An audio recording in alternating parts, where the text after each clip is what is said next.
what you get wrong.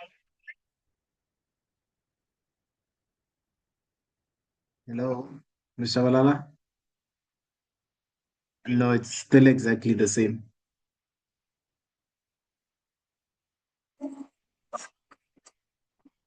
And then recently about 8.1.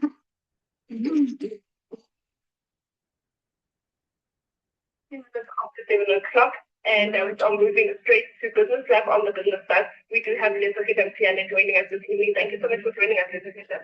It's a pleasure, Mr. Walala. Good evening to you and your listeners. Lisa Hitam, I just start off by introducing today's topic and just, speaking about what a heartbreaking reality it is that, South Africans are now relying on gambling as a source of income. Absolutely, Mr. Walala. As you correctly mentioned, it went from a form of entertainment, try your luck, get the adrenaline going. And now we're at a point where people have put it inside their financial plans and financial planning. So closer to the end of the month or during the month, people are counting on placing a bet in order to at least win something that's going to take them to the end of the month, and in some instances, people are even using it to pay debt off, which I mean, it's obviously going to be very bad, very deleterious. Yeah, there's no uncertainty around that. What do you think, is driving the increase in gambling among South African workers, particularly in lower and middle income groups? Look, it's a number of things, right? But the first and obvious one is that there just is not enough money for the needs that people do have. But I think what we often don't deal with, or what we often don't talk about, or maybe even understand, is that there's real changes in brain chemistry when gambling happens. So, it's like social media, for example. Initially you think you're not addicted to TikTok or that sort of thing. And before you know it, it's a morning habit. You wake up and you grab your phone. During the day at work, during a conversation, you naturally grab the phone. So it's the same with gambling. It has become essentially a change in brain chemistry and it's an addiction. So I think that from the work that I do, at least in terms of financial behavior and investor behavior, as you know, I'm very big in investing. When it comes to gambling, what I'm finding is that it's actually not character flaw, moral failure, or that sort of thing. It has become, I mean, one of the highest addictions out there. And I mean, if you're already facing, financial difficulties, I just maybe as you say that it is psychological as well, and it is an addiction. You would think that, gambling is something that people would perceive as worsening your financial difficulties, worsening your financial situation. But of course, that is not the case. I know that there is a study that you also do want to share with us, as well as the results of that study before we move on to tips, to getting away from the activity. Yeah, look, Old Mutual Savings and Investments did a study. It is a very recent study in 2026 where they essentially interviewed workers earning 8,000 rands and more. And what they have then found is that up to 53% of South Africans are using sports betting or online gambling to plug budget shortfalls and pay off debt. Um, you have people between the 8,000 rand to 15,000 rand bracket doing it frequently. So you've got 53% that do it, and then you've got 42% doing it frequently. Yeah, and that's what the study is finding, which is very, very concerning. And then, when does it, because obviously it does not start off as an addiction. It just starts off as a form of entertainment for some people, as you mentioned, but some people are really just trying to make ends meet, And you've mentioned that there are 42% of people who gamble often or are doing it frequently. When does it move from just something that you do frequently to really falling deeper into a gambling addiction? Look, there's four phases when it comes to gambling that you deal with, right? And it's sad because the first one is the one that really hooks you. So the first stage is winning or the adventurous stage, right? You're doing it for adrenaline, you're doing it just to try your luck. And that obviously releases some endorphins, but it also, you might sometimes win something in the very beginning. And so that's often the first stage where that's the easiest time to stop. And that's the time when, after you've hit your limit, you should be able to walk away. The next stage is the losing stage. And that's ideally where, if you can't stop there, it genuinely then now has become an addiction. And if you go to the next phase, which is desperation, it now is a certified addiction and eventually hopelessness or collapse. That is where now it gets really, really bad. So it starts off, you win a little bit, it creates unrealistic optimism. You have a false sense of control. You know, you show off to your friends that you're good at this thing. And that's stage one.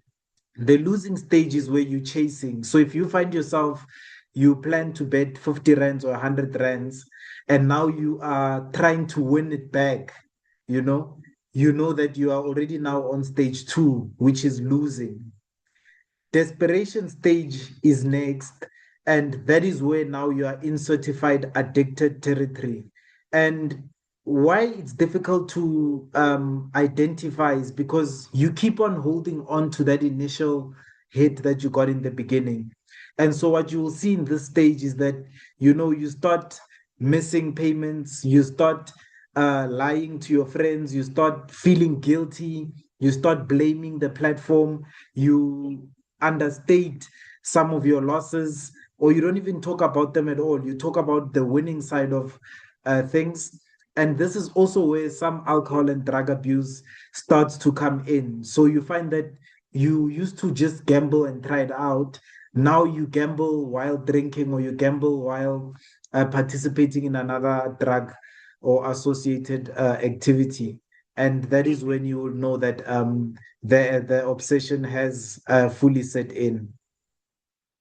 And then once a person recognizes and tries to addresses their gambling habits, because gambling, no one is just doing this for fun. No one is getting themselves into debt for fun. Yeah. It does really fill a real need. What are some healthier ways to meet the same need financially?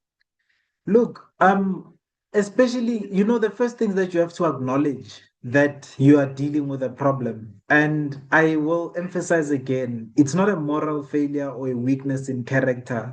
I think that's the really difficult thing about it. It starts off as fun, and then before you know it, you're very defensive because you think you've done something wrong, and you don't realize that there's a change in your brain chemistry. So, one of the things to do is start naming it, start calling it out for what it is. So, for example, you realize that you gamble as a way to make extra money or cover a shortfall. The healthier form of that is to realize that gambling is not it. I famously tell my investors that I never ever gamble when I'm participating in the stock market. And they say, how do you know when it's gambling or not, or it's investing? And I always say the first thing is the infrastructure of the game that you are playing. Everybody knows the house always wins in gambling. You might not know how they do it, but it's a given fact. It's in fact a requirement to get a license as a gambling house, that you need to prove to the regulator how is it that you are going to make money and be profitable, i.e., how are you going to beat your customer at the game. Whereas something like the stock market has winners and losers. It's not a zero-sum game. You're not definitely set up to lose against the stock market. I'm going to move away from the comparison to the stock market to avoid legitimizing gambling. So that's the first thing. If you're using it as a way to make money, you need to understand that there are other ways to make money that involve value creation, building a business, starting a side hustle that you can engage in, that are definitely predictable. The concept of high risk, high reward definitely doesn't apply there. It's normally good planning leads to good reward. On the other hand, for example, if you are gambling with the hope of a big win or a quick win, you need to redirect that hope into goal-based saving that you can watch grow. So the first one was to make extra money. This time now, we're no longer just looking for extra money, we're hoping for a big win. And famously, I always say the easiest one and the one that's been in our lives for the longest time is the National Lotto. It's small enough, it's not as addictive as your more modern gambling methods, but all of us enter when the jackpot is big enough and we're hoping for that big win. I can famously tell you that I've probably tried the lotto once and never again. And it's because I understood the mechanism of the lottery. Once again, it's the fact that the house is supposed to win. And also, I needed to understand or reframe it to myself as a taxation. As you know, we have a national gambling board, we have the National Lottery Board. And I had to understand for myself that for there to be a government department that exists for regulating this behavior, then it is some sort of taxation. It is some sort of giving your money to an entity that then takes it and redistributes it into social program or social spending. So it's understanding that again, you are paying a tax, you're voluntarily paying a tax, you're voluntarily participating in a loser's game. And then the other factors that you would be participating for. So, for excitement and dopamine hits, stress relief, or as an escape, or even as a social ritual with friends, be aware of it, name it. And then the healthy coping mechanisms to deal with those is to find other free or cheap thrills that are available. I mean, when I go to Gold Reef City at my adult age, I still make sure that to take care of that adrenaline hit, I get on the rides that I normally would not ordinarily get onto. And that's because I know that if I don't keep training my brain, that there's an adrenaline outlet that is safer and doesn't waste as much money as gambling does.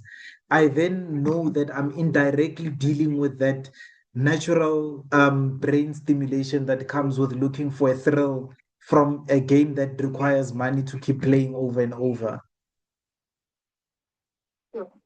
What a heartbreaking conversation, this Professor, because we know that, this really represents the struggles of individuals, especially, as I mentioned earlier on, those in lower and middle income brackets. Just to end off, where do we get help? Look, there's a national responsible gambling program that is run by the South African Responsible Gambling Foundation. And the number, it's a free, it's confidential, it's 24/7 counseling and treatment.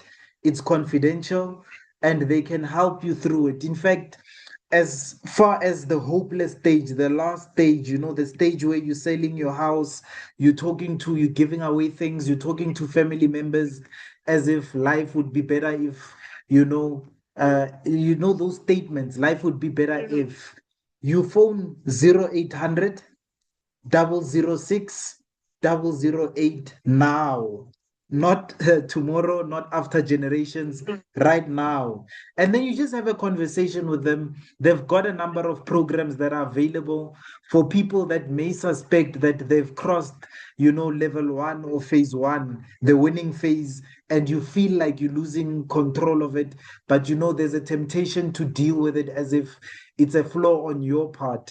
You give them a call, they've got systems in place that will help you at any stage of the journey.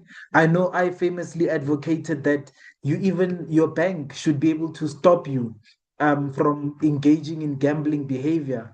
Put a block on your card. I remember I said if we've got credit limits, what do you call it? Credit oh, the name eludes me now, a credit record.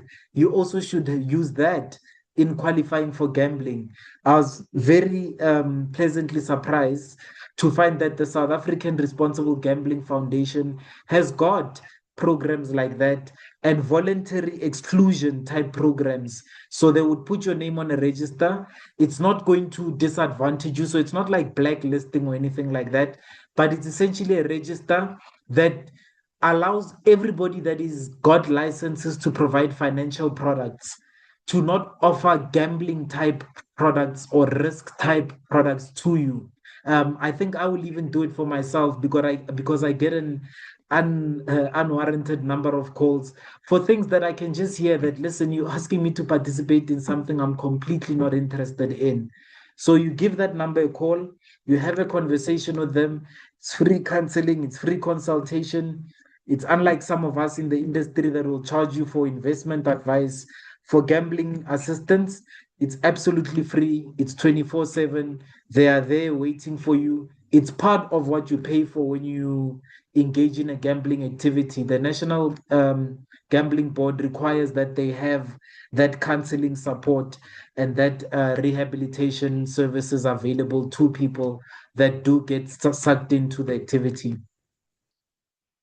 Thank you so much, Mr. Peter. As I said, what an important conversation we've just had today, and I'm going to repeat the information that you have provided us with for the National Responsible Gambling Program, as well as the contact details and the services that they offer. But thank you so much for joining us this evening. Always a pleasure, Ms. Shabalala. Good evening to you and your listeners. All right, and that is how we ended the business wrap with Mr. Sitamsiane. A very heartbreaking but important conversation that we have just had with him with regards to gambling and how it has from a form of entertainment